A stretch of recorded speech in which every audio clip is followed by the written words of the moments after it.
एक छोटे से पुरसुकून गांव में, जहां सुबह की हवा ताजगी से भरी होती थी और परिंदे खुशी से चहचहा रहे होते थे, वहां एक प्यारा सा लड़का रहता था जिसका नाम अहमद था। अहमद के दिल में बड़े बड़े ख्वाब थे। वो हमेशा कुछ नया करने की कोशिश करता, कभी खेल, कभी हुनर, कभी कोई नया आइडिया। एक दिन उसने आसमान की तरफ देखा और दिल में सोचा कि क्यों ना आज वो एक खूबसूरत पतंग उड़ाए, ऐसी पतंग जो सबसे ऊंची जाए। अहमद खुशी से पतंग तैयार करता है, दौड़ता है और उड़ाने की कोशिश करता है, मगर पतंग फौरन नीचे गिर जाती है।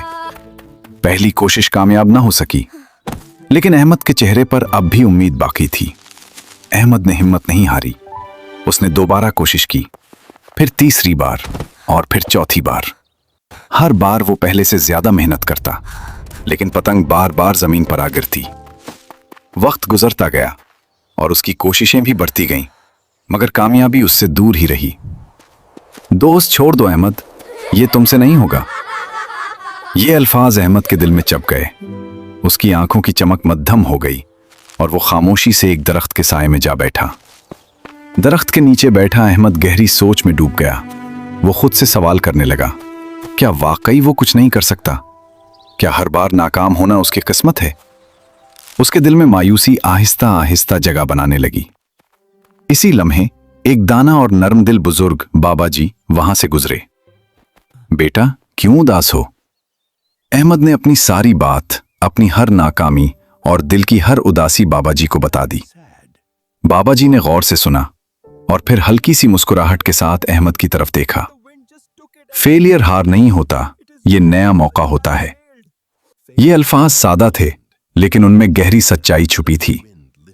बाबा जी ने अहमद को समझाया कि दुनिया में कोई भी इंसान बगैर गिरे चलना नहीं सीखता।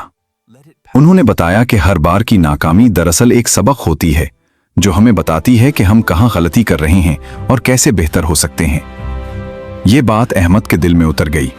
उसकी आंखों में दोबारा चमक आ गई और उसने फैसला किया कि वो एक बार फिर कोशिश करेगा, लेकिन इस बार पहले से ज्यादा समझदारी के साथ। वो वापस गया। उसने अपनी पतंग को गौर से देखा, उसे मजबूत बनाया, डोर को ठीक किया और इस बार उसने हवा की समत और रफ्तार को भी समझा।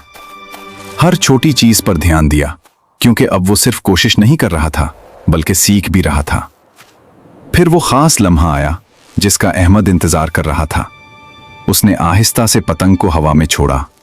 हवा ने उसे सहारा दिया और देखते ही देखते पतंग आसमान की बुलंदियों की तरफ बढ़ने लगी, ऊपर और ऊपर और ऊपर। मैंने कर लिया।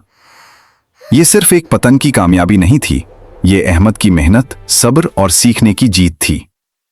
अब अहमद को समझ आ चुका था कि नाकामी दरअसल रास्ता बंद नहीं करती, बल्कि एक नया रास्ता दिखाती है। वो बाबा जी के पास गया, दिल में शुक्र और चेहरे पर मुस्कुराहट के साथ। बाबा जो कोशिश करता है वही जीतता है। और यही बात अहमद की जिंदगी का उसूल बन गई। बच्चों, जिंदगी में कभी अगर आप किसी काम में नाकाम हो जाएं तो मायूस ना हो, क्योंकि हर फेलियर आपको कुछ नया सिखाता है, आपको मजबूत बनाता है और आपको कामयाबी के एक कदम करीब ले आता है। फेलियर हार नहीं, बल्कि कामयाबी की तरफ पहला कदम है।